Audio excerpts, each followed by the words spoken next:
Gima temo wacho, just achiel kuom education, nyamera no wacho about CBC and so on. Apani quality mar education ma Kenya kasani omedo dhi nyime. Kata bedo ni wan CBC kamano, but ageni nyithindo wago kumora mara ma gintiere gi training ma proper and it's good. About university funding model, kichkora comment about education ya Karuto ne donji in 2022.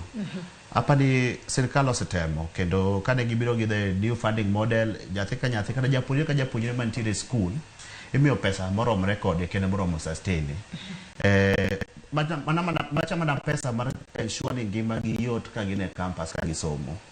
But an gimomiyo awacho ni ok ni apingo serikal. Ok ni awacho ni serikal ok tim maber. But awacho ni according to me, kaluwore gi standards, kata kaluwore gi global standards, kaka other countries ma we are looking up to, also set up their economy. Ours is still average or mediocre. Iwinjo. Koro just kwemos. Koro an kaka nen aparo ni wach monego bedi wawacho maduong' moloyo. Number 1 en ni be economy wa nyalo absorb yawuotwa gi nyiwa matieko training kuonde mopogore opogore. Number 1 maka wan gi 1 million graduates. Sani kan gi kidi economy like the American economy, itieko school and you have a job offer. Iwinjo. Every year wabedo gi graduates of 1 million. Ere kaka economy wa kaka oganda absorb jogo kendo absorb gi e tije moko ma sustainable ma ng'ato nyalo dak godo comfortably. An ka ang'iyo dongruok mar uchumiwa as a territory kata piny miluongo ni Kenya, ok ang'e ni sirkal opuro oduma marom nang'o galana kulalo. Apana, iwinjo.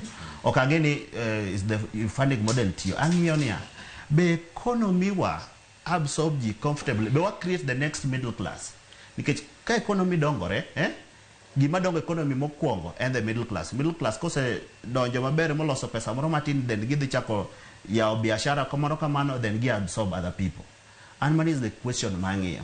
Koro ka post that question, taneno ka our government pod ok tim gima any distinctive manyalo neno ni is a strategy towards expanding our middle class and ensuring that the middle class are in a position of creating other business and other opportunities for other people as we uplift our economy. Because tij sirkal en mana you can inyalo puro doma, yes, chiemo nitiere, yes, we accept. Inyalo miyo oloji 500 kono giduoke kamano, yes.